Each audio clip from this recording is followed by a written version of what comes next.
we gotta. Hey, John, I think we gotta cut that a little shorter, man. It's the second verse. The second verse, you know what I mean? It's like it's like the sequel to the first intro. Exactly. It gets a little crazy there. Tony Cotillo, as you see, John Coker at Heat Radio Sports Fantasy Firebox, episode 16, and I think it's 16. I forget. We just started it a few months ago, and I got a lot to talk about tonight. We're going to recap Week 10, talk a little. I keep saying San Diego, but it's the LA backfield. What's going on out there? Talk about Antonio Gibson, DeAndre Swift, two guys who have come up and kind of solidified themselves as a number one back. But again, all in all, little fantasy roulette to, we have some images for everybody. We didn't keep score last week. We'll start keeping score this week. But John, let me just ask you right off the bat. We always start like this, but what your biggest disappointment in Week 10 for you? When we're talking fantasy football, whether it be traditional DFS, whatever it is, who was your biggest appointment in week 10? Well, I mean, first, let me start at the big picture. This time of year, the duds are the wind games. All right. Yes. My big shootout of Houston, Cleveland turned into a major under. So, like I said, the wind games, those aren't good for fantasy purposes. That game in general with the Browns and Texans, and my starting quarterback, Deshaun Watson, 163 yards, a touchdown, only ran for 36, barely salvaged the day with that late touchdown, or at least later in the game touchdown. So that was my biggest disappointment. But on the flip side, Nick Chubb and Kareem Hunt, who I both started in the same league, they came through for me. That's good. That's good. And again, what's up, Al? Checking in as always. I know Al's all ready for that NBA draft. I know he is. So he's getting his little fantasy fix in before he gets ready for that NBA draft. But yeah, John, listen, weather, it's the biggest issue all the time, especially this time of year. And right now, I mean, you're looking at waiver wires, and we're going to get to a little waiver wire work, but there's really, listen, unless you're going to break the bank for Kalen Ballage, you're going to get a little bit, Salvin Ahmed, right? These are the guy, Jamison Winston, but these are good questions. And let's just start with Jamison Winston, because you see Drew Brees, he goes off. He's got the cracked ribs, punctured lung. Obviously, listen. Can we be sure it's going to be Jameis Winston and not Taysom Hill? I kind of think it is. I know Sean Payton doesn't want to show his cards, but let's just, for the sake of this show, pretend it's going to be Jameis Winston. Now, in my opinion, Sean Payton, his ego is so big. He's saying to himself, "There's no way I'm not going to throw Jamison Winston out there, and he's not going to be a star. It's going to show, listen, I rectified Jamison Winston, right? And he is going to a pretty highly powerful team. So right now, John, if you're hurting, say you're hurting, this is a bad week for buys. A lot of bad buys this week. If you have a bad buy, injured quarterback, do you start Jamison Winston? Can you start Jamison Winston this week if he is a starter? You can. I mean, it all comes down to it. This is where the either or comes into play. Yes. You know what I mean? It all depends. Do you go Winston or Wentz? That's a question. You could throw him out there. Look, it's against Atlanta, number one. Number two, we know that he could sling the rock, but he hasn't seen game action in, almost a year. I mean, in all reality. And, he likes to take his chances. He'll throw some picks probably. But, I mean, that was under a different offense than what they do in, in New Orleans. So, how many dump down plays to Kamara are going to be called, and how many is Winston actually going to throw? Because that wasn't part of the Tampa Bay game plan. You know what I mean? He was not checking down to the backs in Tampa Bay. He wasn't hitting running backs out of the backfield. So it's going to be a little bit of a different game for him. You could throw him out there if you have to. I don't really like him as a low-end one, but if you're stuck with buys or injuries, I mean, you got to do what you got to do. You could do worse. Yeah. No, and that's the biggest thing you say right there. You could do worse. I mean, well, and I will say, like, even daily, 5,900. 5,900 is very tempting, but it's that boomer bust pick. I don't see Jameis Winston throwing for 250, 2 touchdowns and a pick. All right. He's either going to really not do good or he's going to probably put up 300, with a couple touchdowns.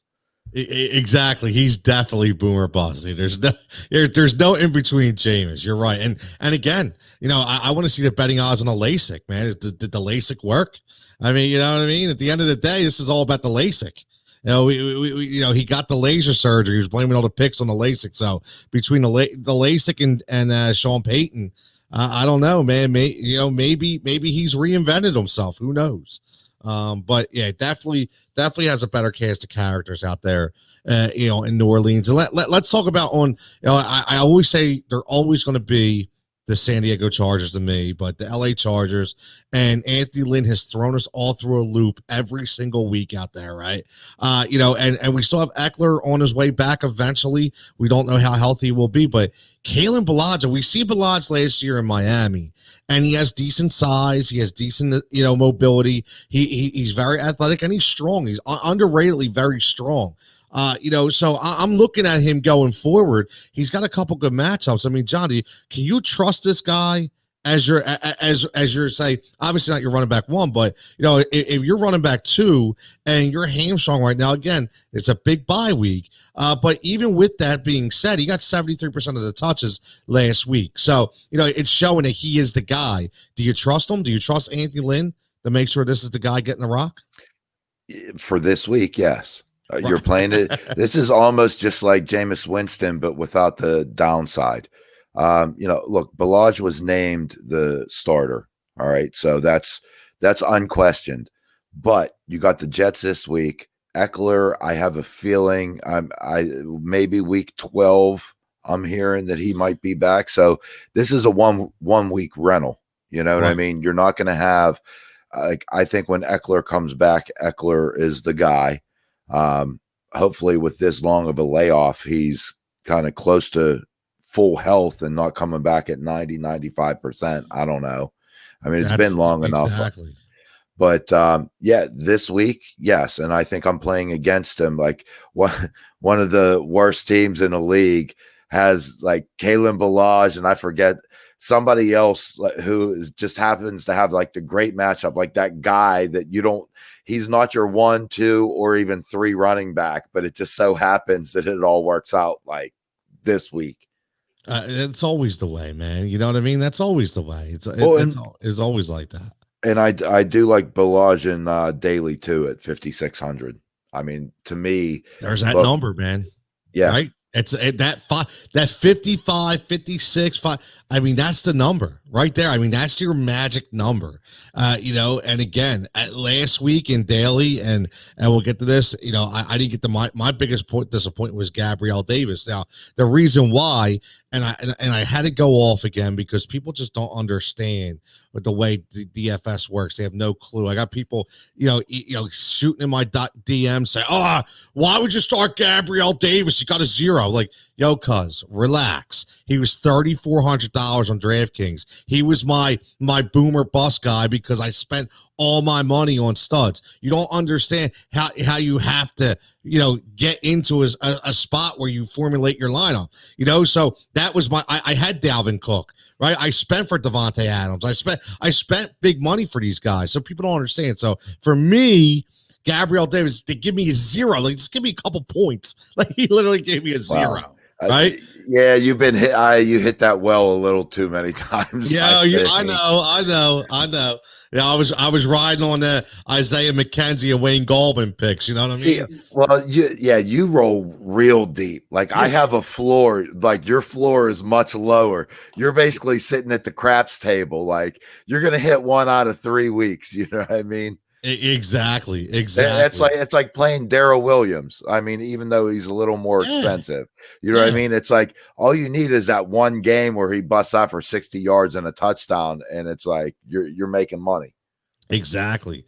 Jenna checking in. She's at it again. She is on the Pittsburgh going to lose in that second playoff game, man. She is all over Coker, man. I love it. Yeah, that would. I mean, that's just hurtful. Yeah. I mean, we're so far away from that. That's just hurtful. That's like putting bad eyes on me. You know what I mean? That's just.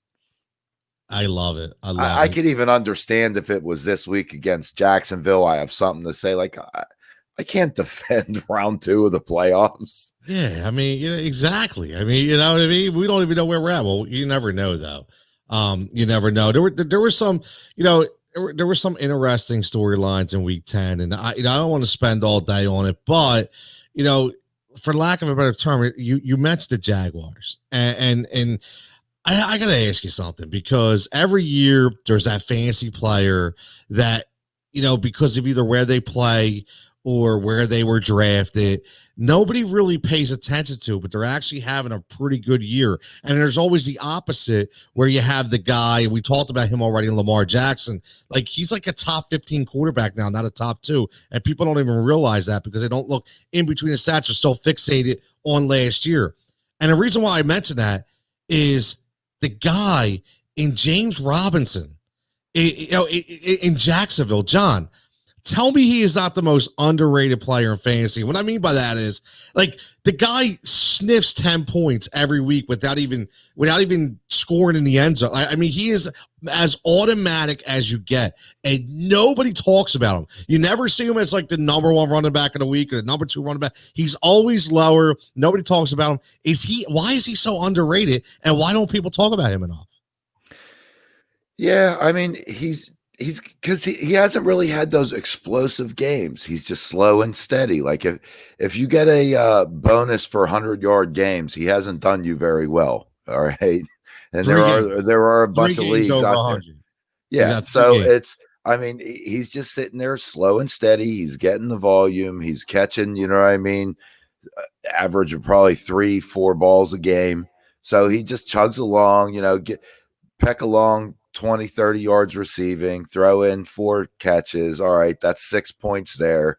And then you get your 70 or whatever yards rushing. All right, that's 13 points. And then you get a touchdown here and there. So, yeah, he's definitely been the most underrated. I have him. I drafted him in 2 out of my 4 leagues.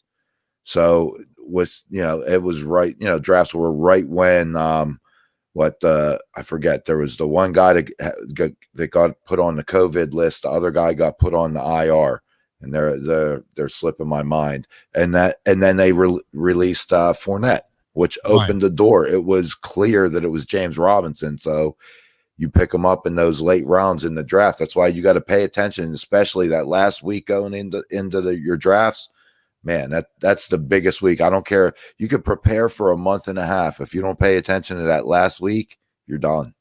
Yeah, it's funny, looking at Robinson over the entire year.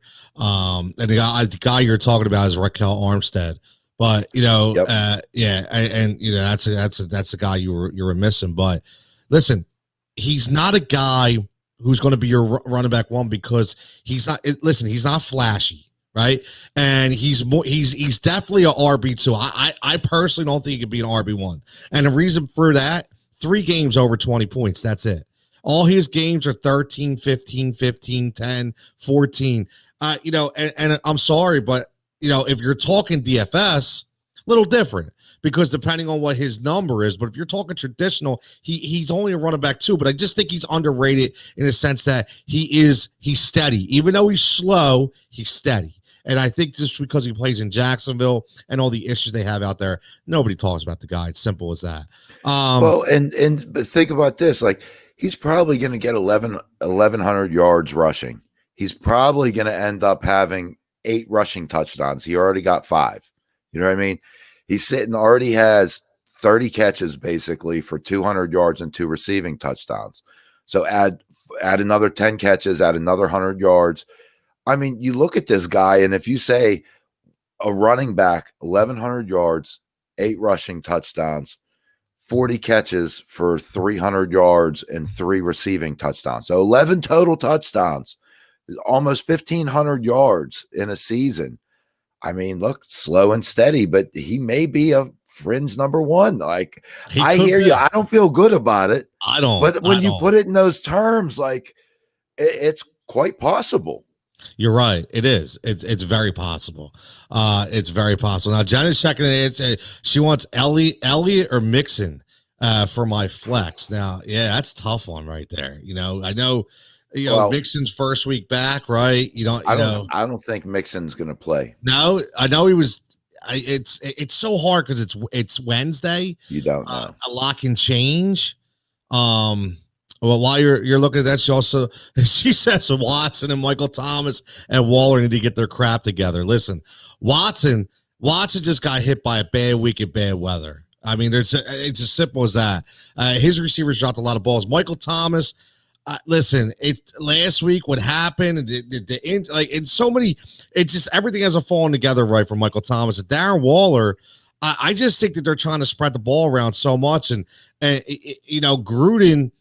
He's such a different offensive play caller that he's not going to call Waller's number all the time. That's the only thing. I mean, it kind of hurts him a little bit that they have all these other guys they're trying, like a Henry Ruggs and a Brian Edwards, and they're trying to mix all these guys, Hunter Renfrow, Josh Jacobs, Devontae Booker. I mean, they're trying to get all these guys in a mix, so it kind of hurts Waller a little bit. But yeah, what do you think, Mixon or Elliott if Mixon plays?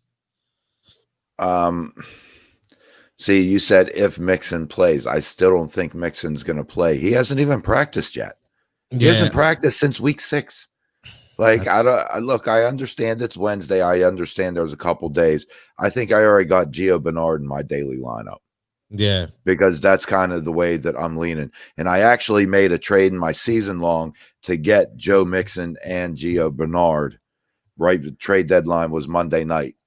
So nice. I made a trade to get those two, sacrificed a little bit of draft capital, but it's something going into the playoffs, man. You need to bring your guns, man. I'm going with Zeke. Look, he's not going to have another game. They're coming out of the bye, right? He's not going to have another game. I know he's been terrible. It's a nasty taste in your mouth. He's done nothing. He's gotten okay amount of carries. I mean, he had a couple games with 12, but I mean, he's not doing anything with it. Hopefully the offensive line is a little healthier. They're coming off of the bye, and look, that's their offense. Andy Dalton might be getting a little settled into at least knowing that, there's not that there's consistency, like they played together, but I think it'll be like a breath of fresh air to have Andy Dalton back there and just start running an offense, knowing now, finally, look, it was Dak, then it was Dalton, Danucci, Gilbert Grape, and now back to Dalton. Who ate Gilbert Grape? Right. Now back to Dalton. So, look, Dalton, he's an NFL quarterback. I'm not saying he's a great one, but he started in the league for how many years? I think he'll bring some consistency. I think Dallas is going to come out and play. And truthfully, NFC East, looking at if Dalton can manage this team and their defense can tighten up the slightest bit, look, Dallas could make a run for the division. I ain't kidding, because the Eagles' schedule is tough and the Giants is but man, Washington and Dallas, I'm telling you, their schedules look like they're just inviting it. Like, all it takes is one fluke win and you win the East. You're right. Not to get into that topic, but no, that's all right. We got some questions coming in. So Trey's asking, Trey's coming in for YouTube, says big list coming in hot. Need 2 wide receivers and 1 flex. Full PPR. Ridley, Woods, Deontay Johnson, Brandon Cooks, Swift, or Gurley. Thanks, gents. Wow, that's a lot. You got a lot of throwing a lot of names out. Calvin Ridley, Rashard Woods, Robert Woods, Deontay Johnson, Brandon Cooks, Swift.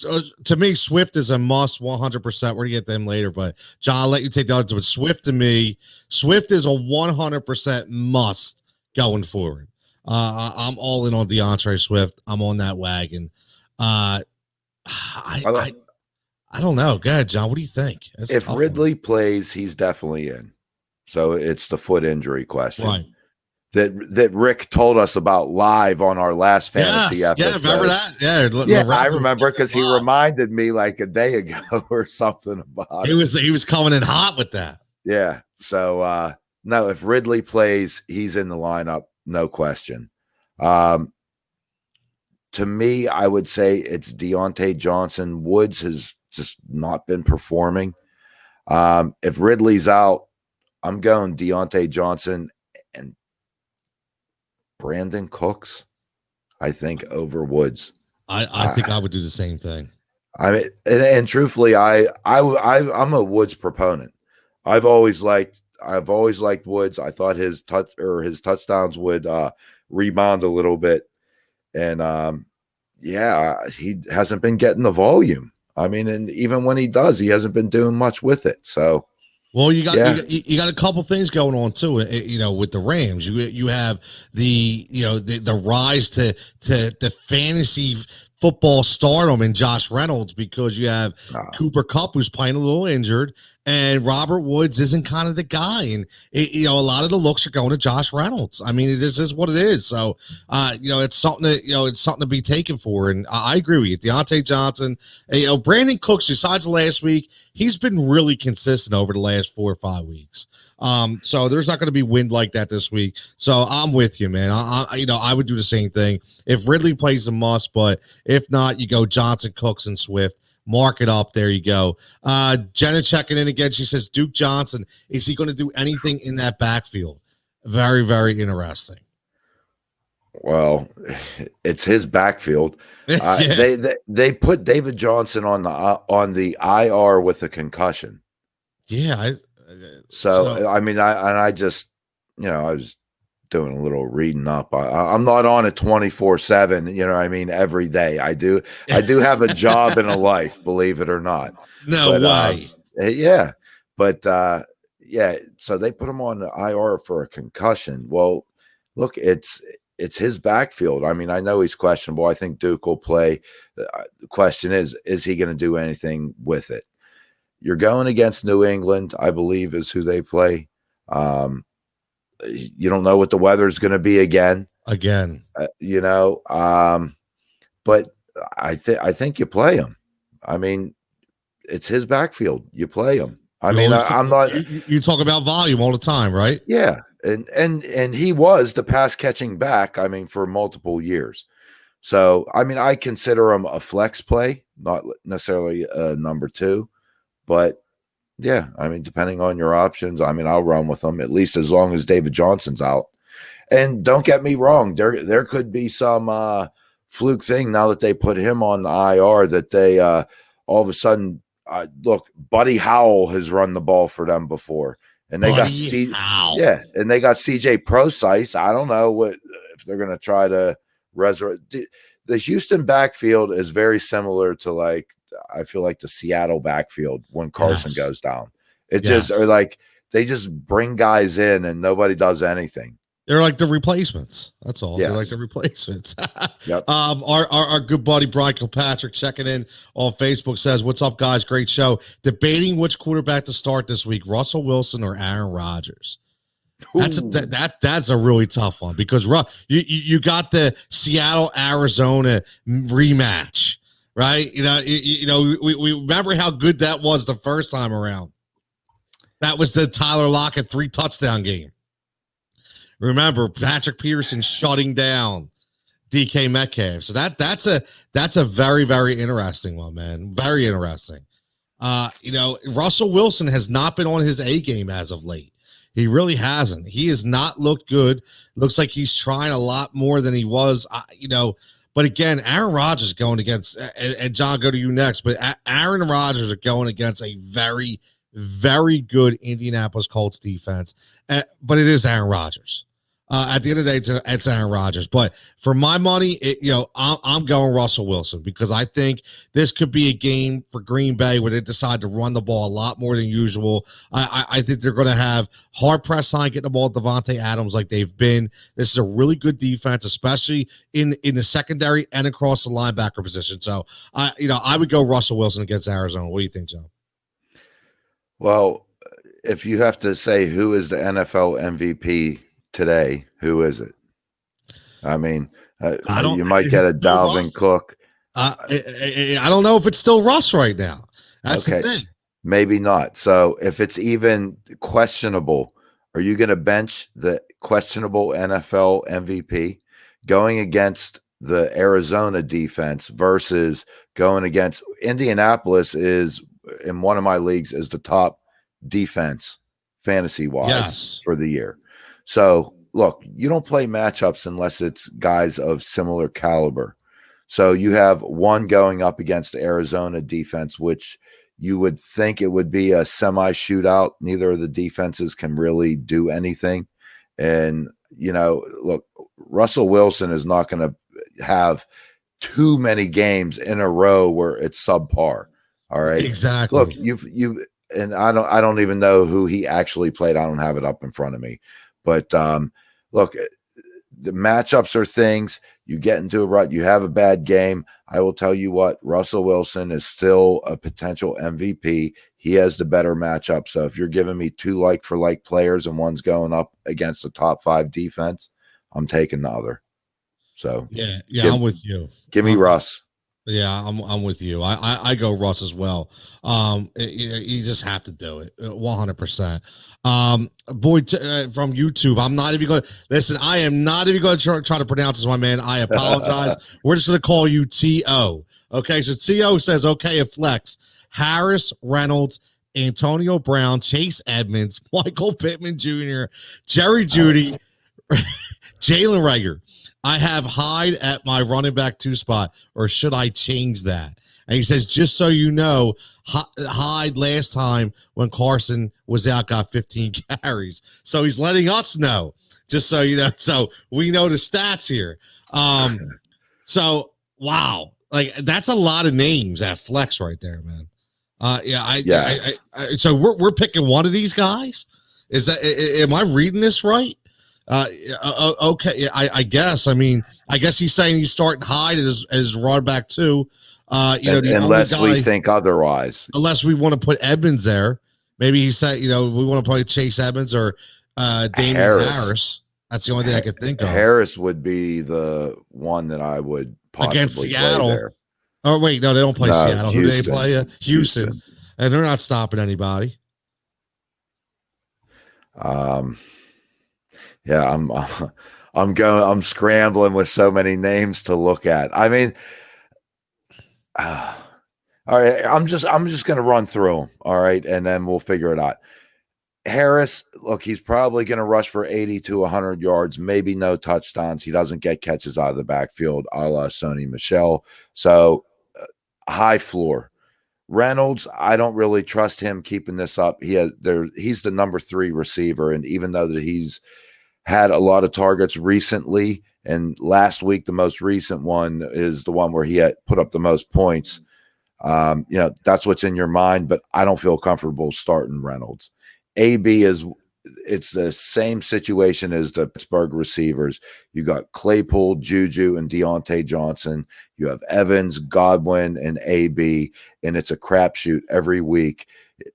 You could hit or you can't, Edmonds, I'm not feeling Edmonds with Drake back. Pittman had a great week last week on Thursday night. I like him. I picked him up in a lot of leagues. I think that he will be the best receiver on the Colts. However, the Colts still want to run the ball, and Phillip Rivers still doesn't throw over 300 yards consistently.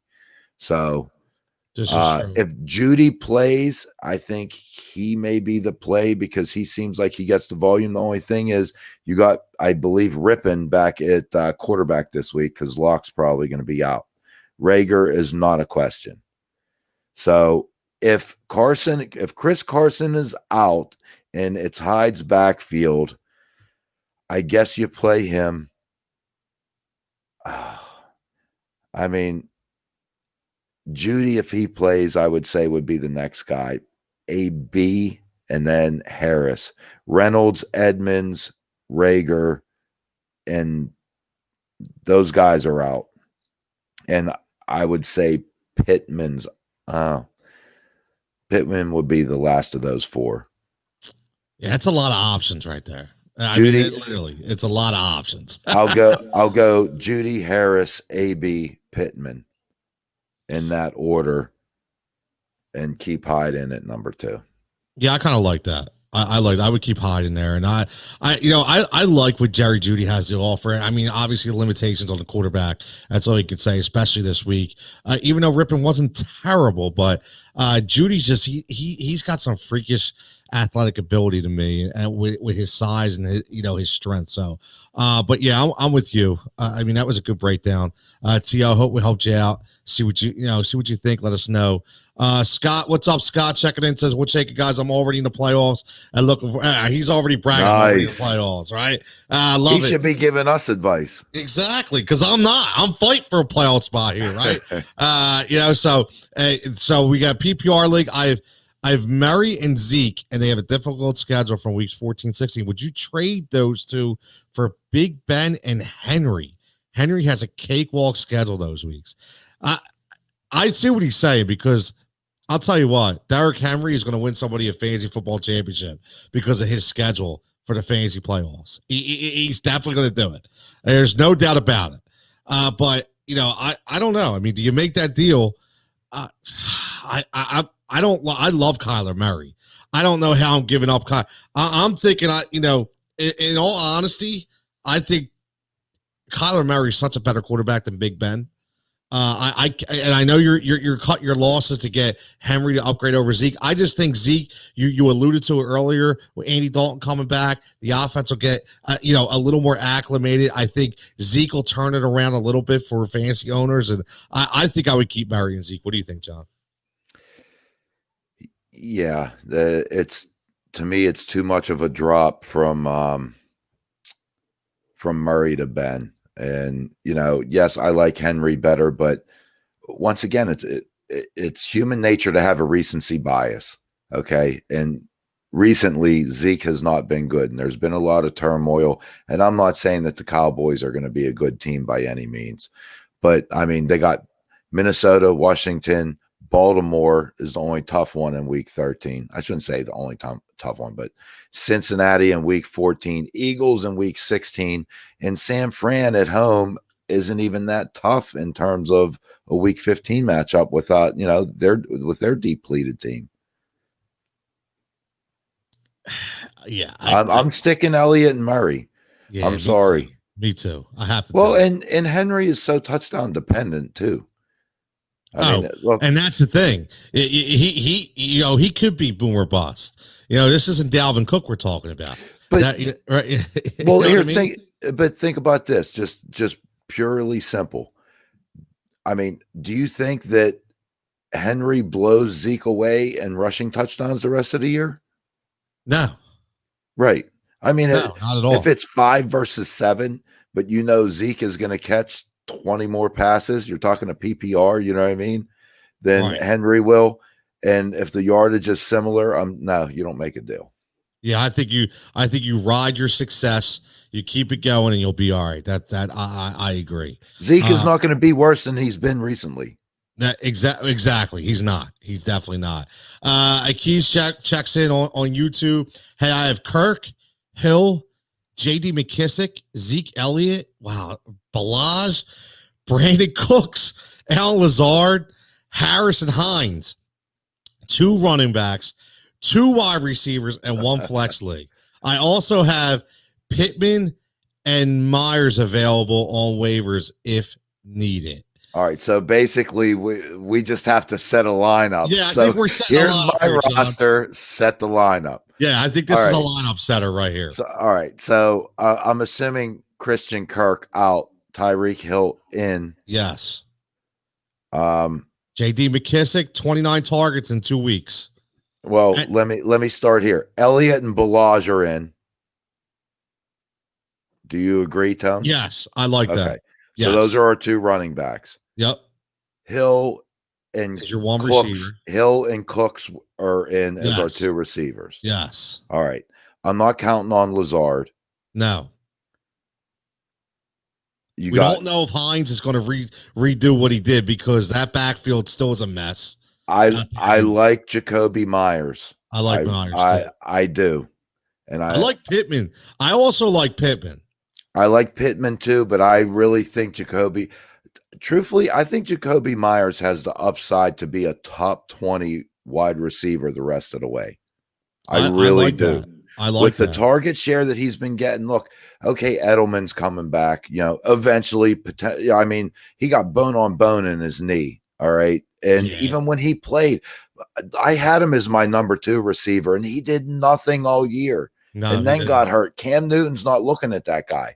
He has a connection with Myers. So I would definitely pick up Myers. I would like Myers over Lazard. I don't know if Tony would agree to that one.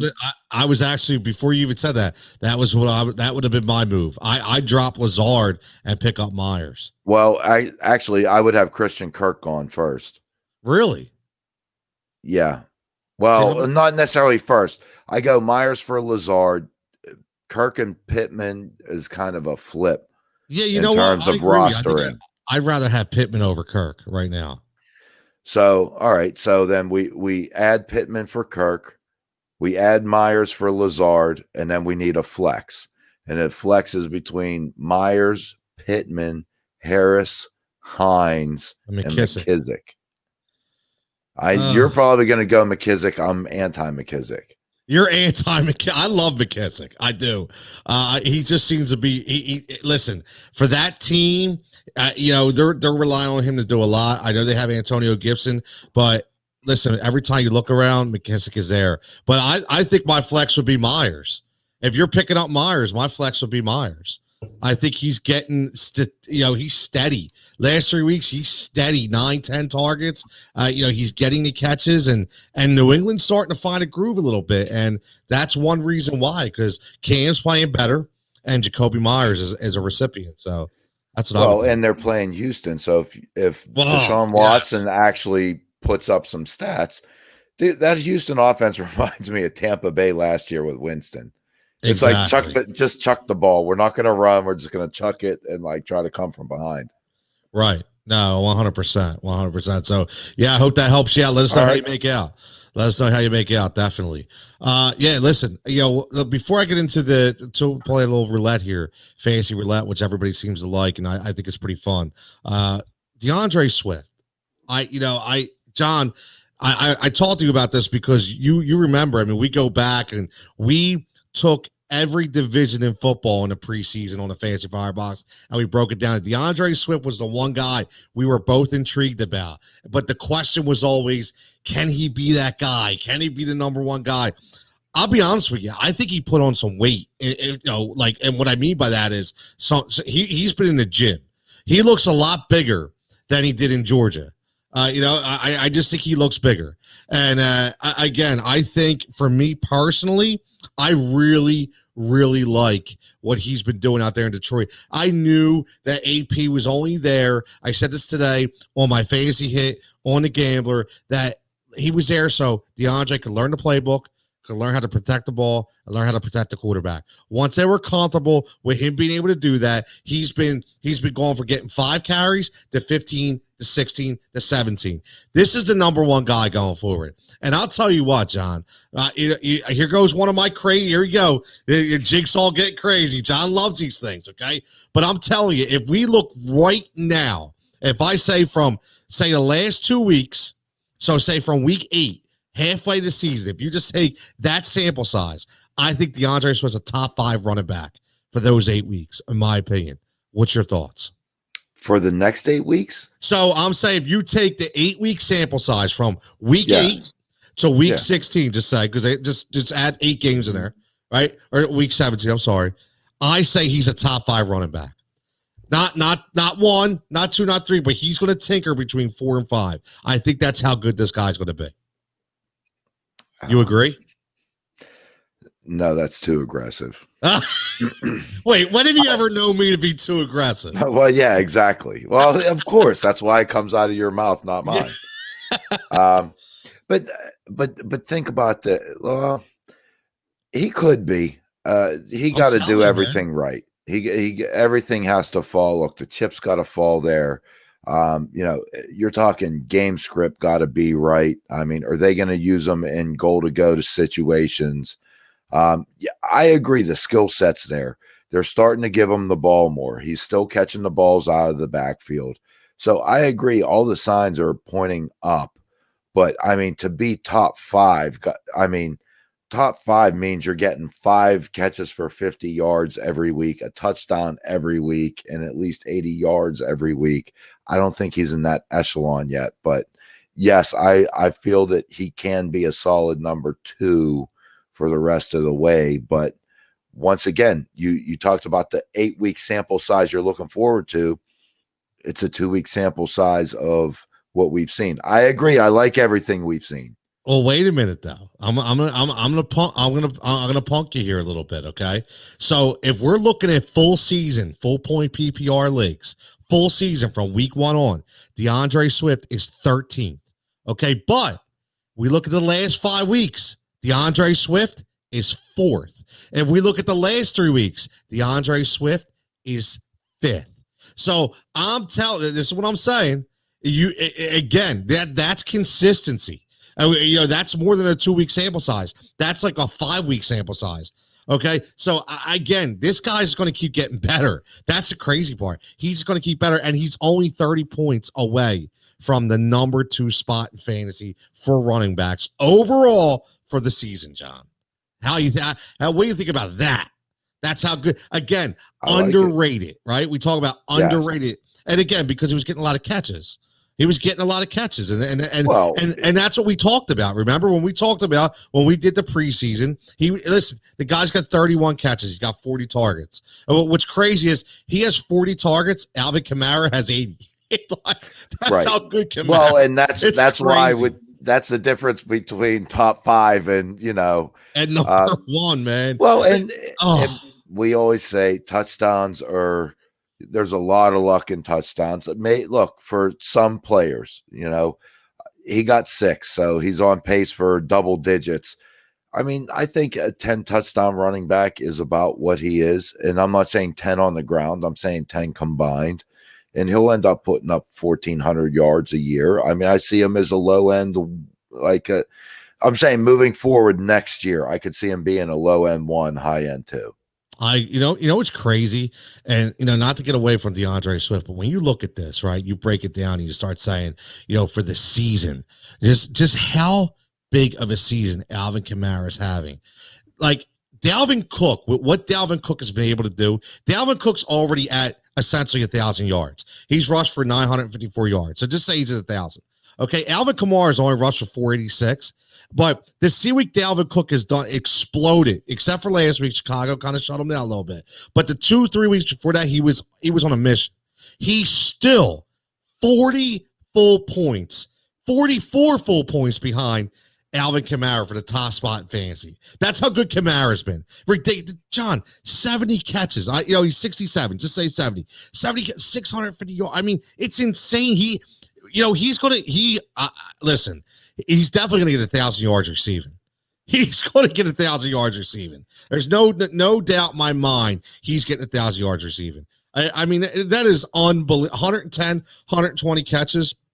Wow. I mean, that guy, Alvin Kamara, is a beast. 100%. Well, yeah, and I mean, their combined yardage is right around 1,130 versus 1,150.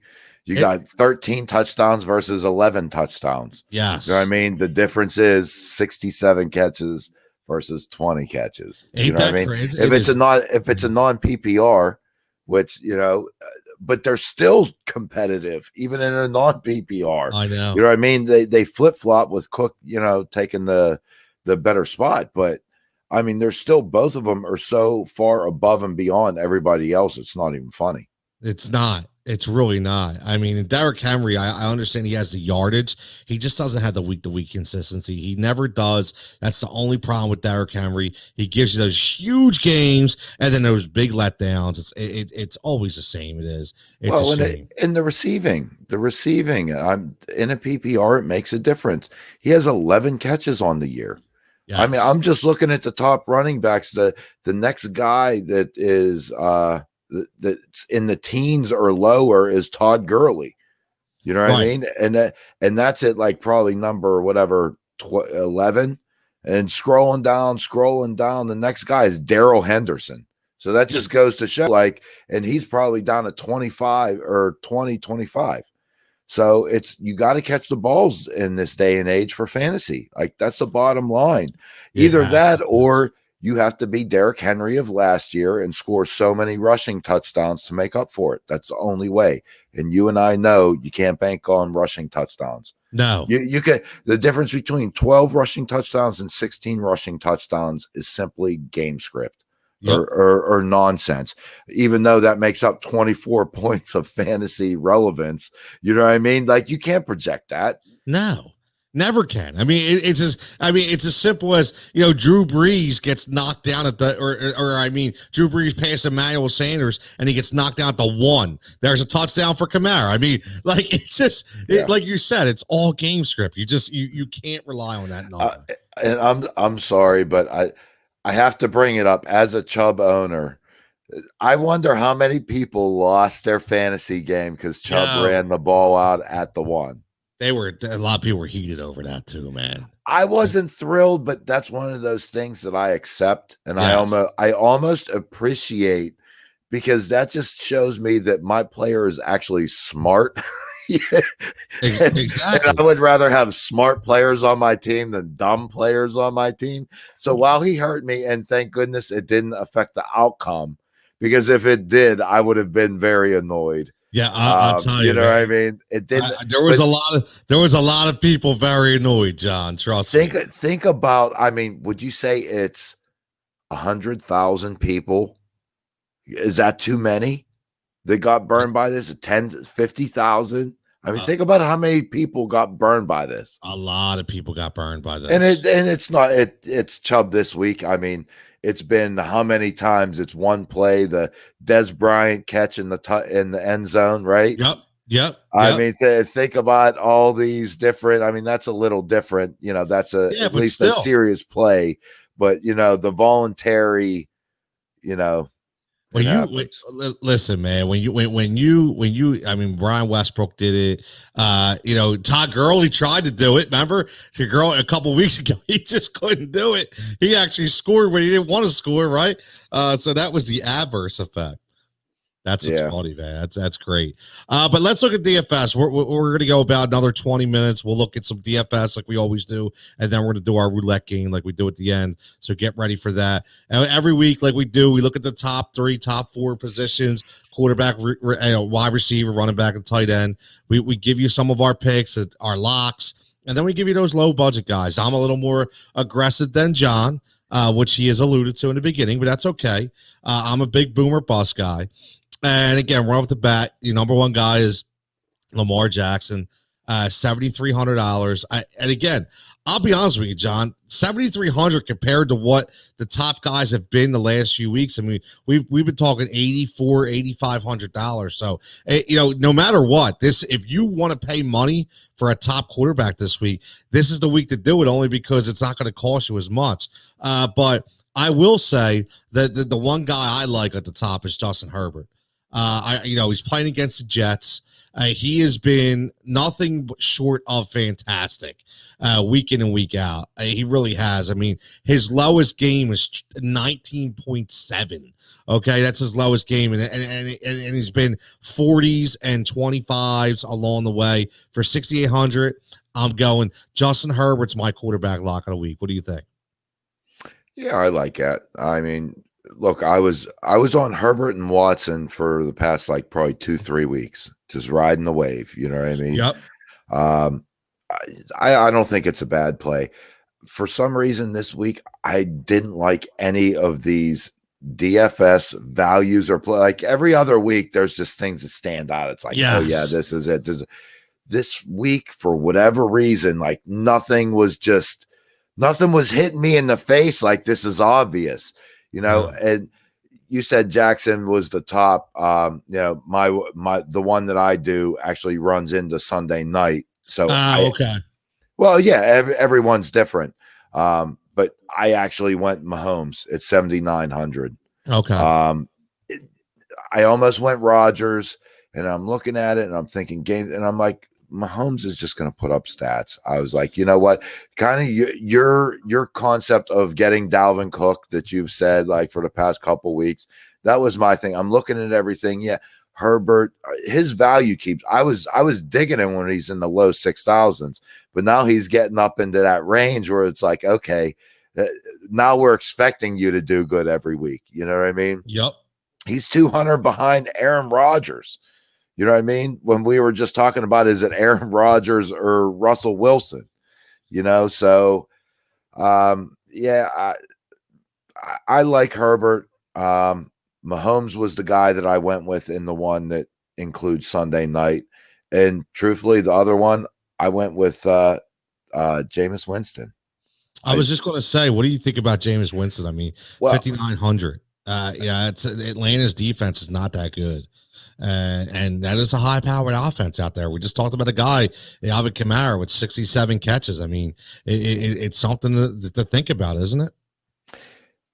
Yeah, and it goes back to, like, I wasn't crazy about any of the values. I mean, I thought about maybe Brady at 6,500, just thinking that he's going to spray it around. Like, yeah, not crazy about it. Ben at 6,700 against Jacksonville. And, Herbert, I think he's good. Rodgers, Jackson, like, I'm just looking at all these guys, and I'm just like, like, yeah, you know what I mean?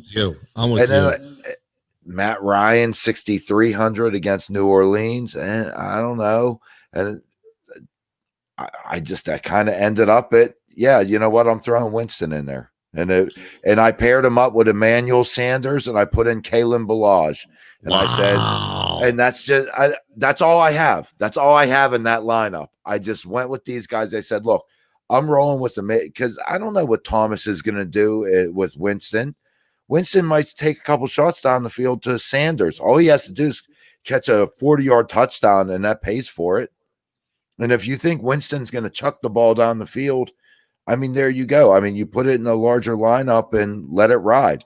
Either that pairing hits or it doesn't. And if it does, at 5,900 for Winston and 4,900 for Sanders, basically you're at 10-8 for your quarterback receiver combination that just hooked up. You know what I mean? Yeah, and that's what you have to look at. That's what you have to look at. And I'll tell you what, for not much value in the quarterback position, I think there's a ton of value at the running back slot. This week we may think differently, which we probably will. But there's a lot, to me, a lot of value, and these $5,500 to $5,700 guys. You mentioned Kalen Ballage, 5,600. Antonio Gibson going up against Cincinnati, 5,800. Gio Bernard going up against 5,500. Right, we talked about him earlier. And listen, Duke Johnson, 5,400. My boy J.D. McKissick at 5,200. Melvin Gordon, 5,100. One of the guys that Salvin Ahmed, right? He sounds like a guy that should be in like an extra in Die Hard with a Vengeance with Tom McClane. But $4,800 for Salvin Ahmed. I think, to me, that might be one of the biggest values of the week because, again, this is a volume. And they looked at what Ahmed did, and they dropped Jordan Howard, who looked like he was running in quicksand anyway. They drop him. So now Ahmed is the guy. Gaskins is not back. He's still out. This is your guy, 100%. And they showed, listen, 21 carries, John. 21 carries. The average, 4 yards per carry, which is above average, or kind of like maybe is average. Like, I think 3.9 to 4.1 is kind of NFL average, but only got one catch. No big deal, but he did score a touchdown. So had it, his long was 18 yards, so he showed 16 points. Listen, if you can get 16 points for under $5,000, it's a great money, ain't it? Yeah. Yeah, and you hit on, I think, three of. Yeah, sorry. I said, I have one full lineup in, and then just that partial. But yeah, my running backs are Ahmed at 4,800, Gio Bernard at 5,500, and then Ballage at 5,600. So I'm sticking one of them's in. I have Ahmad in the flex, in my one. So yeah, I mean, I think their value. Look, there's going to be high ownership in those guys, though. I mean, no question. So you not only look, what it comes down to is you got to hit when you save the money that everybody else is saving the money on, but you got to hit on where you use that money. Yes. You got to use that money wisely. If you're banking on Dalvin Cook needs to hit, and that's fine if it does, but you can't use that money for guys, the studs that aren't going to pan out. I mean, the only other running back that I got in, I need a piece of the Cleveland running back core.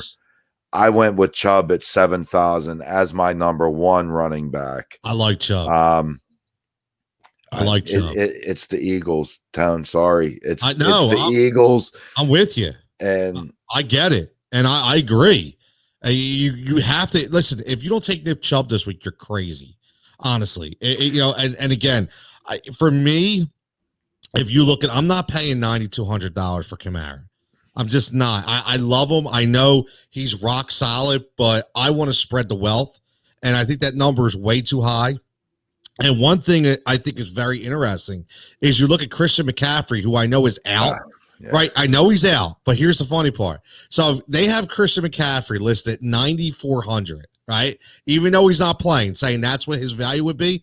And then you look down at Mike Davis, who has been more than capable of getting you positive fantasy production, and he's 6,800. Going against Detroit, who I mind you gives up the most yards per fantasy running backs in all of football. So 6,800 for Mike Davis, I think that's a really, really good steal to me. And we talked about DeAndre Swift earlier. Here he is, 6,400. Oh, by the way, the only other team that's worse against the run than Detroit is Carolina. So both of those backs, pretty good value plays this week.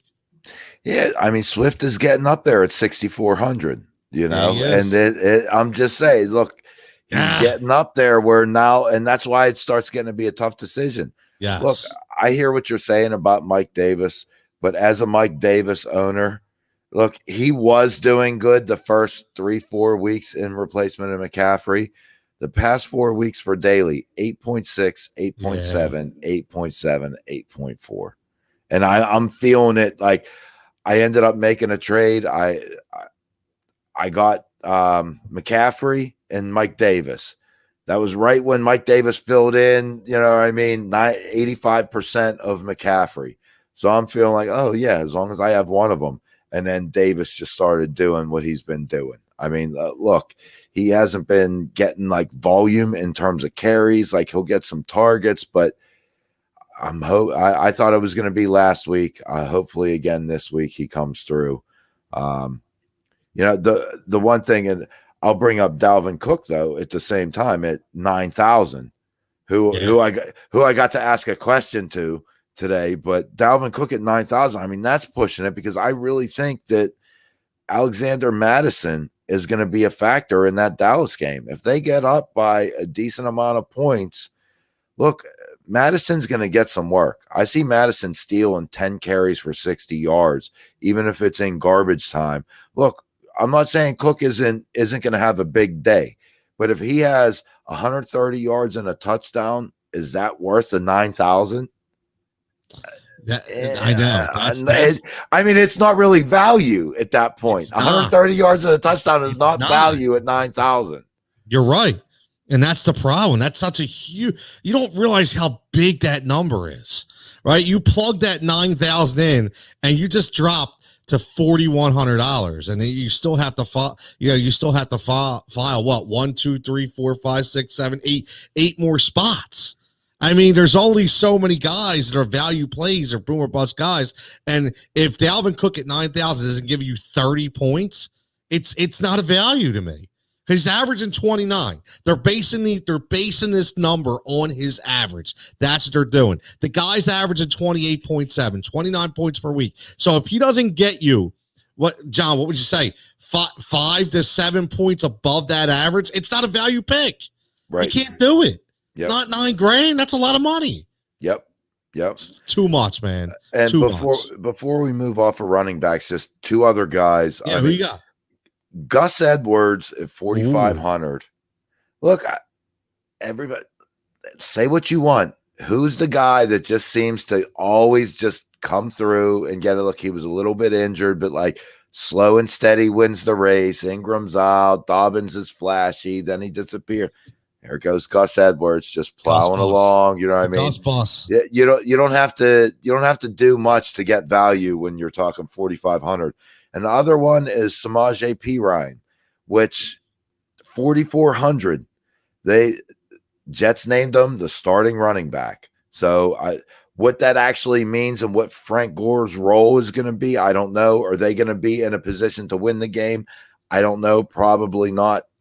Can their line open a hole? Probably not. Yeah. But man, he has been announced as the starting running back. He should have been the starting running back for quite some time. 4,400. I mean, if you're looking to save some money, you could do worse. No, you could. I mean, listen, it's not, again, we talk about this all the time. If you can get a guy that gets you 70 to 80% of the workload at the running back position under 5,000, that is tremendous value for the volume that he's going to receive. He might just stumble into the end zone by accident, right? I mean, it's just, listen, they're not just going to not show up. Somebody's got to get the ball. Somebody has to run it. So, it's things like that. It's picks like that which take you above to the next level when we're talking about DFS. So let's go over to wide receiver position. And again, a lot of values in wide receivers, because wide receivers will always give you the most value base players in all of DFS, because there's just so many of them, right? We know that. But there's a couple guys I think that stand out to me. Again, the highest guy is Davante Adams at $8,600. Listen, against Indianapolis this week, it's hard to bet against Davante Adams, but I don't think he comes close to that 28.2 points per average. I just don't think it's going to happen. So I think, listen, if you're a traditional fantasy and Davante Adams gets you 20, you're like, oh, great, that's good, I'll take it. But your DFS, you're paying 8,600, he better get you 30. And I don't think this is his week to get 30. Just my opinion. Michael Thomas, we don't know what's going on out there. I mean, listen, he is facing the 30th ranked defense against the wide receivers in fantasy, but 7,300, that's a big price to pay when you don't know what's going on with the quarterback position. There's a couple guys. I like Terry McLaurin, but here's the thing with Terry, Alex Smith now. I mean, we're trusting Alex Smith. Threw for a ton of yards. He did, no touchdowns, but he threw a lot of checkdowns, a ton of checkdowns. I think McKissick got like 15 targets. I mean, that's ridiculous, right? So we know what kind of game plan they're going to be. So, John, looking at the receivers, give me your lock. Who's your lock receiver this week for DFS? That's a tough one. Yeah, man. Like I said, the main lineup that I did included the Sunday night game, so I paired up Mahomes with Tyreek Hill. He's been getting peppered. I got to pick somebody from someone to catch the balls. Kelsey's slow and steady. You got Watkins coming back. You got Hardman Mecole Hardman on the COVID list. I don't know. You don't know exactly what's going on with that. Demarcus Robinson. It's like you got to pay up for either Kelsey or Hill. And I actually will get to tight ends. I like the value at tight end, where I ended up choosing Hill. Once again, that's a Monday nighter, so that doesn't really do you that that good if you're just doing the or not Monday night, Sunday night, but if you're just doing the main Sunday slate. You mentioned McLaurin at 6,900. I actually don't mind him. You have a couple intriguing things. Look, the Steelers receivers, 6,400 for Juju, 5,900 for Deontay, 6,100 for Claypool. It's roulette. You don't know which guy's going to do what. You would think Ben would throw close to 300 yards. I mean, pick one if you like. I mean, none of them are that expensive. You know what I mean? I personally like Deontay Johnson out of that group, and he's the cheapest. The other one is Tampa Bay. We touched on one of our questions was AB. It's the same thing. You got Mike Evans, you got Chris Godwin, you got AB. They're all going to have between 4 and 8 catches, between 50 and 110 yards, and 2 of them will have a touchdown. So take your pick. You want to fly on it. But, Evans is 6,000, Godwin at 5,800. Think about where he was drafted at the beginning of the year. I know. And AB at 5,700. So they're within $300 of each other. I mean, take your pick, really. I mean, it's not bad value, but you got to hit on it. It's rolling the dice. Well, here's the thing, though. I don't think that I honestly don't think you can go wrong with Mike Evans. every week, because no matter what game you watch, whether it's, it's just red zone targets or normal targets, Mike Evans is his number one guy. Tom Brady has zoned in on Mike Evans week in and week out. That's the guy he looks for without a doubt. If no matter what, he is the number one option. So if they're that close in value, then I will 100% always go for Mike Evans. No question about it. I think the more the decision lies if you don't take Mike Evans and you're talking about between AB and Chris Godwin, because of exactly what you said, where you the draft capital that you use to get Godwin. So, he was a first round pick in a lot of drafts because they expected big things from Chris Godwin. And now you're talking about AB coming in, kind of stealing that thunder a little bit. And you still have, Marcus Johnson out there, or is it Tyrone Johnson or Marcus Johnson? I think it's Marcus Johnson out there catching balls. Scotty Miller catching balls. I mean, everybody's catching balls. Gronk's in the mix. Cameron Brate gets a touchdown last week. So it's just so many mouths to feed out there in Tampa. You just never know week to week who's going to be the guy. I think listen, we talked about values, and again, Michael Pittman Jr. at 4,500, guys under 5,000. I think, certain guys you can look at. Brashard Perryman, interesting. Again, was it a 1 week fluke, with Joe Flacco? Who knows? Or listen, this could be a game that, there's a lot of points scored in garbage time for the New York Jets. And Brashard Perryman at $4,300. I mean, it's a really good value. And it's a shame what has become of T.Y. Hilton. I mean, T.Y. Hilton, it was a household name, and now we're looking at him, $4,200 as a value guy to maybe take a chance on. What the hell happened to T.Y. Hilton, John? Andrew Luck. Yeah.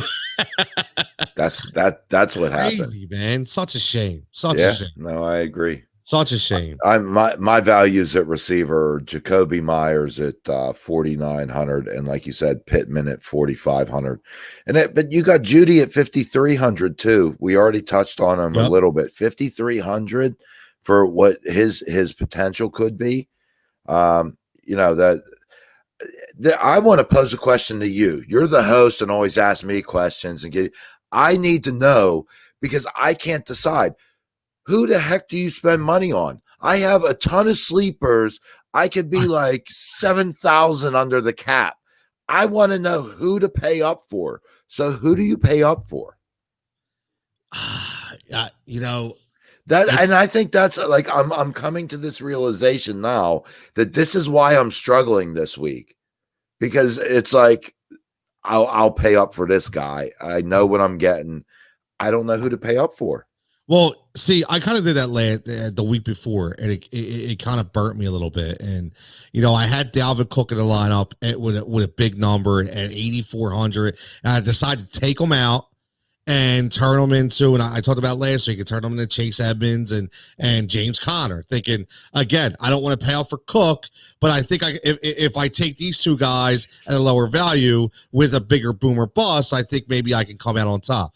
So, it's so hard. Receiver position, John, honestly, like I said, I know you say Deontay Johnson, but for me, I think this is another Juju week, and I would pay up for Juju Smith-Schuster this week against a terrible Jacksonville defense. 13 targets last week. He'll be targeted very heavily in this game, in my opinion. I really like Juju. I pay off for him. You mentioned a couple things. Jerry Jeudy. I told you I would pay up for Jerry Jeudy. I would. I just think Jerry Jeudy does so many different things, no matter who the quarterback's going to be.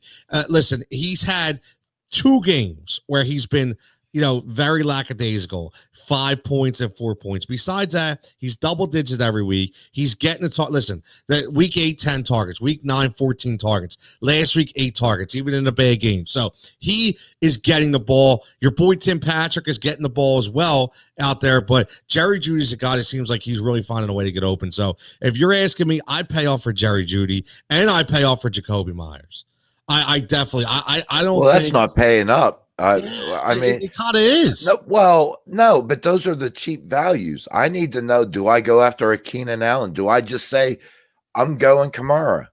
Because I need, I mean, like I said, I'm sitting here. I'm like, I got money to spend. I got money in my pocket, Tone. I got money in my pocket. I need to spend it because I'm looking at all these values and I like these value plays. And I'm sitting here. It's like, but it's sometime like yes, you always look for 3 times your value.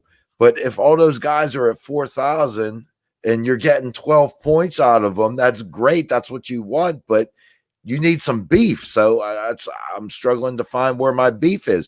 Where are my $6,000 to $7,000 guys? Who are those guys? I'm going to go. And again, this is probably going to be a pick because, Tony is a homer here. And this guy's not a homer of mine, but he's a homer because I talked him up all season as being my guy. And this week, I had this gut on paying off for Michael Thomas. I know it sounds crazy, and I know there's a lot of stuff going on, whether it be Jameis Winston, Taysom Hill, but here's my point. This is the week where you lean on the veterans. This is the week where you lean on your play producers, and you say, listen, guys, I need you to take over this game. And I don't care what you say. Alvin Kamara is number 1. And Michael Thomas is number 2. It's not Emmanuel Sanders. Yeah, it's not Taysom Hill. Okay, stop. It's not Jared Cook. It is Michael Thomas, even on half an ankle. So I think this week, Michael Thomas shows, listen, hey, Drew, we got you no matter what. Hey, Jameis, throw the ball, and I'm open. We watch Jameis all times throwing to Mike Evans in Tampa Bay. Throw it up. Go get it, right? So I think Michael Thomas, to me, is a guy that you pay up for. Real fast, we got a little, what's going on, guys? ISO says, you taking questions? Absolutely. Ask away. Ask away. We've been answering questions all night. We got about 15 minutes left, so ask away. We'll hammer them home as soon as you throw them up there. But, yeah, John, I would go Michael Thomas. I'm paying up for Michael Thomas. All right. I like it. I hope it happens. I really do. I hope it happens. So, hey, I got him. I'm sitting there. I'm right on the. I'm on the playoff cusp, one way or another. I don't know which league it is, but I mean, it's like you lose this week, you could be out of the 3rd seed and into the 7th, which is non-playoffs. You know what I mean? You could be in the 4th or the 6th seed and get up to the 3rd with a win. You know what I mean? It's Michael Thomas showing up needs to happen. Well, I'll tell you what. I'm going to go, before we move to the tight end, I got to give you the 2 jigsaw, aggressive, low-value budget picks at receiver this week. And they're exactly the same value. Uh-oh. $3,500, right? $3,500. Jakeem Grant and Jalen Guyton. Jalen Guyton, boomer bust guy for the Los Angeles Chargers. They're playing against the Jets. I expect a high-scoring game.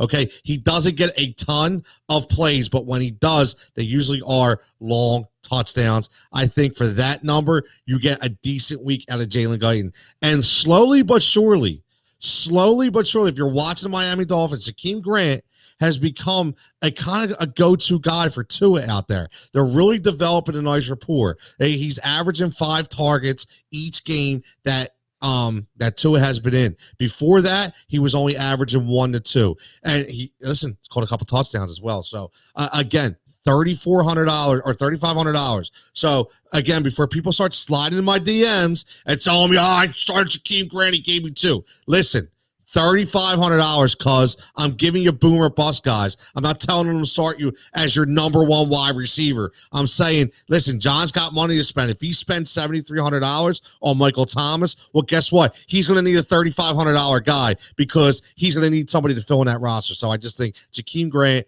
is one of those guys. I know, John, I'm aggressive. I can't help it. I love those. I love those low budget guys. Hey, all you got to do is hit it.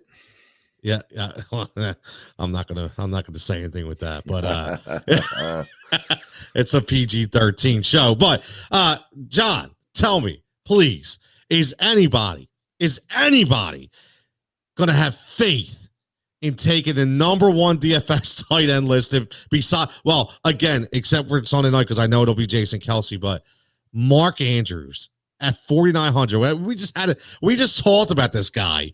Okay, just not showing up, and they want $5,000 from you in DFS for Mark Andrews. For me, it's a hell no, especially when I can get Geno Smith or Janu, whatever you want to call him, at 4,700, or Hunter Henry at 4,600, or even Hayden Hurst at 4,400. I mean, is there anybody even going to take Mark Andrews? When you say it's the top tight end and it's 4,900, that just goes to show what the tight end class looks like. Exactly. So exactly. When you say, would you pay that much? I mean, I'm not. I'm not going to pay that much, but I tell you what, I wouldn't be surprised. I mean, one of these games, I was ready to say Jameis Winston. We talked about Jameis Winston so much. One of these games, Lamar Jackson is going to come through with his typical passing game, which is going to include Mark Andrews in the red zone. And it may not just be one time, it may be 2 times. So if you can get a touchdown or 2 out of Mark Andrews, he will give you value. The question is it this week? No, I won't pay up for him. But I mean, you're looking at him versus, even the 10th tight end. I mean, you're only talking $900. Right. So it's really just, who do you feel good about this week? I mean, me personally, I feel good as long as he plays about TJ Hawkinson. I think that's my tight end play of the week at 4,200. He didn't have a good week last week, though, John. No, he got a foot injury or a toe injury. There's no question he didn't have a good game, and he was somewhat injured. I'm hoping that he comes back and is a little more healed up. Hawkinson, look, obviously I have to keep my eye on the injury report or whatever. But I think if he plays, I think he'll be a little bit healthier. 4,200, like I said, I don't know. He's like the 10th tight end. I mean, that's the guy that I think has the biggest potential. I'll tell you what, me being aggressive jigsaw, as we know, is going to tell you right now the top tight end is Austin Hooper at $3,900 against the Philadelphia Eagles, who can't guard me at the tight end spot. Okay, I'm telling you right now, Austin Hooper is going to run roughshod all over those Philadelphia Eagles. So, and again, you have to understand where I'm coming from here. And John knows this. I do not value the tight end in DFS whatsoever. So, I literally fill my lineup up, and the last 2 spots is always a defense under $2,500 and a tight end that's very low budget, because I spend all my money up top. I don't value it at all. So for me, this is the perfect scenario, is Austin Hooper against a very, very bad Philadelphia Eagles team. And again, 3,900, he's going to score. He's going to get you. Listen, my line for Austin Hooper, 7 for 65 and a touchdown. So you're getting 19 to 20 points to me this week from Austin Hooper for 3,900. John, that's a steal. See, these are the kind of picks where you'll be right. Yeah. I was on Austin Hooper last week, playing against him. Look, you're going up against Houston. Right. All right. Austin Hooper, this is his game. So now I got burned. I got that nasty taste in my mouth. So now you want nothing to do. I'm like, no, Austin Hooper, no. He was supposed to do it last week. No. So watch. I'll bet you you know what? I'm putting Austin Hooper in the lineup right now. Yeah, there you go. I'm filling it in because Jigsaw is always right when it comes to some crazy stuff like this. So I'm putting it in. I'm like, damn, that Austin Hooper. I'm telling you. Austin Hooper, Jakeem Grant, they won me my DFS league. So everybody just give me your money, man. Like, show me the money like Jerry Maguire. Like, let's go. And Tony, I'll tell you what, I'm always a week too early. Yeah. And no matter what it is, it's like I'm on it. I'm spot on it. And it's like, you were a week early, buddy. Well, right now, We got 10 minutes left in the episode, and this is fun. This is a little fun exercise that we do. We play fantasy roulette. Everybody's welcome to play. Okay, we have 8 spots. We go 2 running backs, 2 receivers, 2 tight ends, 2 quarterbacks. And what we do is we pair them up. They're battles because, listen, we call this a Fantasy Firebox because, listen, we like the heat. We want to put them in a firebox, right? So, I put these graphics out Sunday, and I'll tell you what, I take a lot of time on these graphics. So do me a favor. Throw a little like in there. Throw a tweet. Throw a comment to say, hey, screw you, dude, these suck. Or, hey, I really like them. Whatever you want. At least to show me that you're actually paying attention or you're actually watching, man. It'd be very, very helpful. Al says, look, Al's mad because I picked the no, not against us. He's talking about Austin Hooper. Rick, check it. Rick, the only way, Rick, that we're answering this question is if you start dropping that PGA fantasy knowledge on us once a week for the Heat Ratio Sports Network, okay? Because I'm tired of hearing John talk about my man Rick is killing it on the PGA scene, and he's not bringing it to us, okay? So we need a golf guide, so you are it, all right? So I'm telling you that. Now, we are it. Outside the box, survivor picks, he says. Wow, he's still in it. Look at Rick. Still, see, this dude is a closet freak when it comes to sports knowledge. I love it. I'm still in it. He says Chargers at home against the Jets or Vikings at home against the Cowboys. Wow. Yeah. You know what? That's I'm going Chargers. I'm going Chargers. I don't trust that Vikings game. I don't know. The Cowboys are going to win a game here. Tell you, you're right. They're going to win a game. We just talked about Zeke. We talked about Andy Dalton. I off a bye. No, I'm with you, Chargers. Yeah, I'm going Chargers. I'm going. So for that pick, Rick, we want some fantasy knowledge dropped on us next week. Get ready. All right. So we are going to jump into our fantasy roulette here. And in the comment section, give us who you want. We'll keep a tally. I don't have last week's. I kind of got rid of it, and I didn't feel like listening to the episode again to get it. Run a little late, so we will do it for this week. But, again, we will start off right at the first guy we're talking about. Who's in the Fantasy Firebox this week, okay? We got Austin Hooper or Rob Gronkowski. Now, John, I'll have to answer who I think is going to have the better week. So now I just want to know who you think is going to have the better week, Austin Hooper or Gronk. Who's Tampa Bay have? I'm drawing a blank. Who's Tampa Bay have? They're playing LA. I'll go Hooper because you got in my head. See, I got in your head. I like it. You got to go Hooper, man. Hooper's going to have a big week. So I think for 100%, we'll go on the other end of the spectrum here. Okay, we're going to go Noah Fant. Okay, Noah Fant against Miami or Hayden Hurst against the New Orleans Saints. I'm going Hayden Hurst. I think Hayden Hurst has a really good week this week against the Orleans. I know their defense is really good, but I think they're going to find a way to shut down some of those receivers. I think Hayden Hurst is going to be open a lot across the middle. Demario Davis is going to be up trying to stop Todd Gurley. I think Hurst is going to have a decent week. John, what do you think? Yeah, I'll go Hurst. Ridley's still questionable to play, and Fant has Brett Rippon thrown to him. So, I'm going Hurst. Brett Rippon, I love it. I don't know if that's official, but again, this is a Wednesday show. Yeah, a lot of things can change, right? We all know that. So it's just based on what we base on now is what it is, and then you just change it for your own expertise when it comes up to fruition. So Al likes Hurst too. So Al's in. Al says Gronk. He's going all against Philly. He's saying screw Philly. That's my team. I'm going Gronk. So now we're going to get into receivers. Justin Jefferson, Michael Pittman. We just talked about the Minnesota going up against Dallas, right? And then we have New Orleans. I mean, not New Orleans. We have the Green Bay game, Green Bay and Indianapolis. Michael Pittman going up against Green Bay.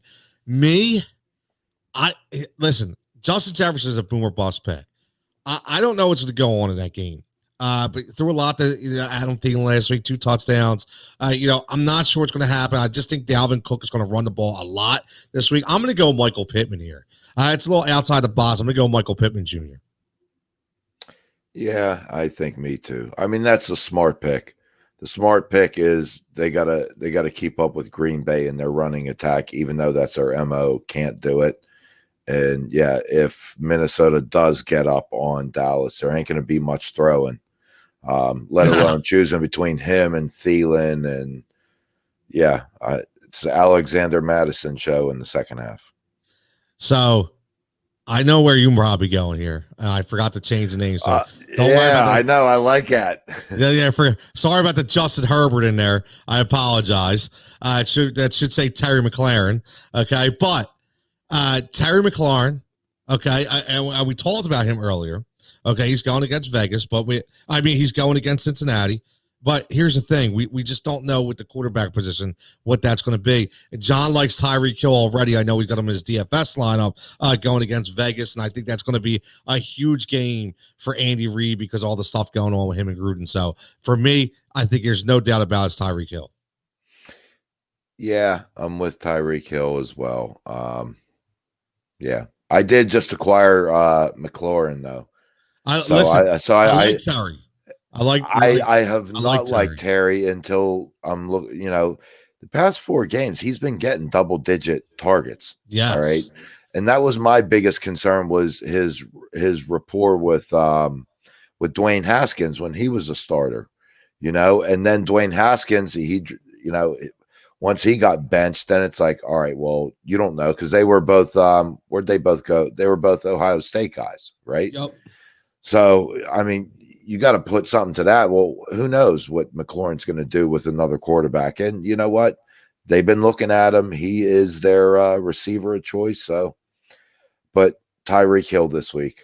That's what I'm going with. Yeah, Al says Hill half the Raiders defense is out because of COVID. That is true, and that's what happens, man. That's a good point. Al on top as always. Now here's the real Justin Herbert. Okay, we got the real Justin Herbert making an appearance here. Against the Jets or Lamar Jackson against Tennessee. This is an interesting one.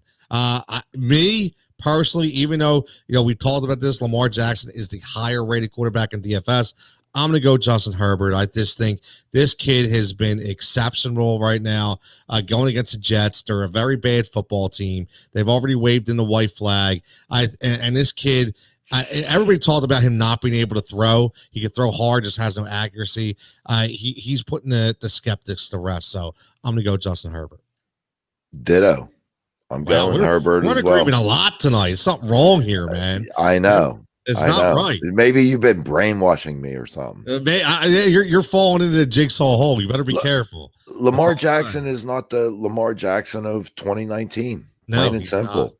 He's not passing the ball in their running game. While it may still, I don't even know where they rank in the NFL, probably first. But I mean, that's splitting it between 4 people, between Gus Edwards, what's his face, Dobbins, Ingram, and Jackson. That's 4 guys, you know what I mean, that you're splitting it. You can't trust him to pass the ball, period. Yeah, Al says Herbert puts up 30 plus. I agree. Herbert is going to be my quarterback this week for DFS, like I said, and I'm going Herbert all day long. I like Herbert this week a lot. Here's an interesting one. Are we going Tua time? Once again, Tua, who I think we're going to trademark. Andre says we should trademark Tua time because we did come up with that. Okay, are we going Tua time in Denver? Or are we going Jameis Winston against Atlanta?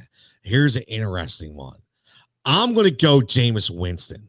And I just think, like I keep saying, that this is going to be a Winston week. If he is going to be the starter, which I expect him to be, I think he goes out there and he balls out, man. I do. I think he bombs away. No doubt about it. Jameis Winston for me. I agree. Whoa, man. What is going on here? Did we go opposite on anything? Like, is this entire week riding on one player matchup? It might be. I think the only thing. Oh wow, this is crazy, man. You might have to flip back, dude. Yeah, I'll tell you. Yeah, we both went Hooper. Yep, you went Hooper. Okay, you went Hurst. Oh, we went Pittman. Yep. You went Hill. Yep. You went Herbert. Yep. And you went Winston. So we only got 2 left, John. We only got 2 left here. That's fine. Look, Al says he can't ever go Winston. Al, he got his eyes fixed though. Al, he's good. Nah, I'm just kidding. So now we're gonna go end with the running backs. Oh, here we go. This is where we differ. This is so. So we have Nick Chubb going up against Al's Philadelphia Eagles. Okay, or we have DeAndre Swift going up against Carolina Panthers. And John, you know, Jigsaw's all DeAndre Swift up. I'm going to get me a DeAndre Swift jersey. 100% I'm going DeAndre Swift because I think Chubb and Hunt are both going to split too much work in that game against Philly. And I think Swift's going to come out on top. I know you're going Chubb, aren't you? You're definitely going Chubb. Give me the Chubby. Yeah. So there goes our difference. Okay, we have one difference. I think maybe the final one could be a difference maker as well. We're going to round this fantasy roulette edition out with Antonio Gibson from the Washington football team going up against the Cincinnati Bengals, or James Conner against the Jacksonville Jaguars. This is a tough one for me, but I have to go Antonio Gibson. He was my, James Conner to me just does not get enough volume anymore, in my opinion. I feel like, and it's not because he has competition. I just don't think they run the ball enough anymore. Big Ben's constantly looking. They have 3 wide receiver weapons out there. They have Eric Ebron, which is the 4th guy. He just doesn't get the ball enough for me to trust him. So I'm going Antonio Gibson, another young and up-and-coming running back in the NFL.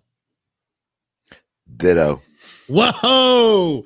Wow, we close it out on a John. It's all one pick. Everything you said is right. They cannot run the ball effectively. No, and Connor, they continue to run him out wide, and he loses yardage. He must have 4 carries that got negative yards. They're not opening the holes. He's a north-south runner, and he keeps trying to stretch the field. Whether that's where the call is, he's trying to bounce it out because there wasn't a hole. Don't know. But he has not been performing, and Gibson has, bottom line. Yeah, well, Al's only called picks off as well. I mean, he went Gronk. He goes. He doesn't like that Cleveland connection. He wants nothing to do with Nick Chubb or Austin Hooper. So he differs on us with Justin. He's got Justin Jefferson, but everybody else, he can never go Winston. So we'll tally these points up next week and see how everybody goes. And Al, just so you know, this would be the perfect week next week. I'll get with you and Andre, man. We got to do I want to recap the NBA draft and talk about, what moves the Sixers have made and see if there's any other moves made. Hopefully, if we get a lot of trades next week, we'll pick a night and we'll do a little NBA draft recap. But everybody, for listening to Fantasy Firebox, we went 1 hour 30, about 15 minutes over, which isn't too bad. A lot of interaction. Appreciate all the YouTube comments and Twitch comments. Follow us everywhere at Heat Ratio Sports, YouTube, Instagram, our anchor page for all our podcasts. You can find the podcast, iHeartRadio, iTunes, Spotify, Google Play, Fox Sports The Gambler, PhillyInfluencers.com. You name it, they're everywhere. Just click on play, man. Give us a rating, give us a review. Tell us what you like, tell us what you don't like, and let us know how we do too. So we love the following. We love what everybody's doing, and we appreciate the support. So for John Coker, PGH John 36, Tony Jigsaw Cotillo at T Cotillo 23, Heat Ratio Sports Fantasy Firebox, Week 11. Good luck. Stay safe. Stay healthy. And again, Sunday morning, keep it locked. Sunday service, 9:30 a.m. Fox Sports The Gambler. I will be there to take you for an hour up until kickoff. Getting ready for that fantasy knowledge. Everybody, have a great look. At the end, we got a little yo, and I know who that is. I know who that is right there, yo. And that's, you know who that is, John? No. That's my son. If my son's creeping off, you know what he's saying? You know what that yo is for? Joe, like, yo, let's go. I want to play Xbox. That's what that is. You got yo'd for that. Yeah, I got yo'd for the Xbox. That's what that is. So that's what he's saying. He's saying, yo, let's go. We got to play some Xbox. But as always, we say stay safe, stay healthy, and everybody, we will see you next